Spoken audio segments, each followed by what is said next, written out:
স্বাস্থ্য ভবনের সামনে আন্দোলনরত জুনিয়র ডাক্তারদের 5 দফা দাবি এবং 4টি শর্তের উপরে নির্ভর করছে আলোচনার ভবিষ্যৎ। রাতভর ধর্নার পর আজ সকালেও একইভাবে নিজেদের দাবিতে চলছে স্লোগান। গতকাল আপনারা জানেন যে নবান্নে বৈঠকের কথা ছিল, তবে জুনিয়র চিকিৎসকরা তারা একাধিক দাবি তুলে ধরেছেন এবং শর্ত দিয়েছেন এবং তারপরে কিন্তু নবান্নে যে বৈঠকে হওয়ার কথা ছিল সেই বৈঠক কিন্তু হয়নি এবং নবান্নের তরফ থেকে সাংবাদিক বৈঠক করে কিন্তু জুনিয়র চিকিৎসকরা এই বৈঠক করতে চাইছে না এবং জুনিয়র চিকিৎসকদের দিকে কিন্তু এই দায় ঠেলে দেওয়া হয় এবং তারপরেও কিন্তু চলে ধর্ণা অবস্থান। আপনারা দেখতে পাচ্ছেন স্বাস্থ্য ভবনের সামনে এখনো পর্যন্ত কিন্তু আন্দোলন জারি রয়েছে। রাতভর তারা ধর্ণায় বসেন এবং আজ সকাল থেকেও সেই ছবি লক্ষ্য করা যাচ্ছে। 5 দফা দাবি এবং 4টি শর্তে অনড় রয়েছেন আন্দোলনকারীরা এবং রাজ্যে চিকিৎসা জট অব্যাহত রয়েছে।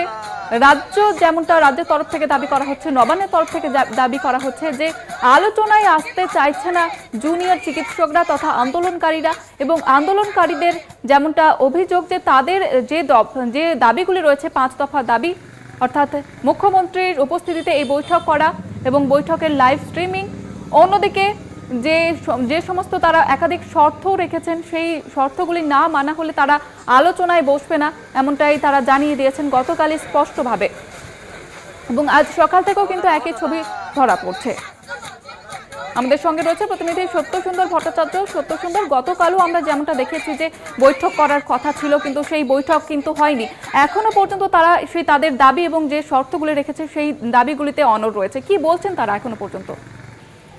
দেখো, প্রশাসনের সঙ্গে জুনিয়র ডাক্তারদের আলোচনার যে রফাসূত্র সেটা কিন্তু এখনো পর্যন্ত পরিষ্কার নয়। তার কারণ হিসেবে জুনিয়র ডাক্তাররা গতকাল মুখ্য সচিবকে যে ইমেল পাঠিয়েছেন তাতে তারা 4টে তাদের দাবি উল্লেখ করেছেন এবং সেই 4টে দাবির মধ্যে রয়েছে ন্যূনতম তাদের 30 জন প্রতিনিধির সঙ্গে কথা বলতে হবে, তাদের দাবি যে 5 দফা দাবি রয়েছে সেটাকে মান্যতা দিয়েই আলোচনা করতে হবে। শুধু তাই নয়, যাদের বিরুদ্ধে অভিযোগ রয়েছে তাদেরকে তাদের নিজেদের পদ থেকে সরিয়ে তবেই কিন্তু তদন্তের কাজে এগোতে হবে, এই বিষয়টাও কিন্তু রয়েছে এবং সেই সঙ্গে গোটা বিষয়টি সরাসরি সম্প্রচার হবে।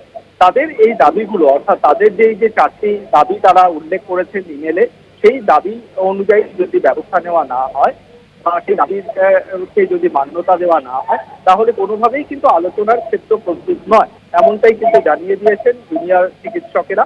এবং আন্দোলন যে চলছে, ধর্ণা চলছে স্বাস্থ্য ভবনের সামনে, গতকাল রাতভর সেই ধর্ণা চলেছে, আজকে সকাল থেকেও কিন্তু একইভাবে তাদের দাবির সমর্থনে তারা স্লোগান দিচ্ছেন এবং তাদের সেই যে ইমেলের পর সরকারি তরফে কি বার্তা আসে বাকি আলোচনার ক্ষেত্র প্রস্তুত হয় সেই দিকে তাকিয়ে রয়েছেন আন্দোলনরত জুনিয়র চিকিৎসকেরা।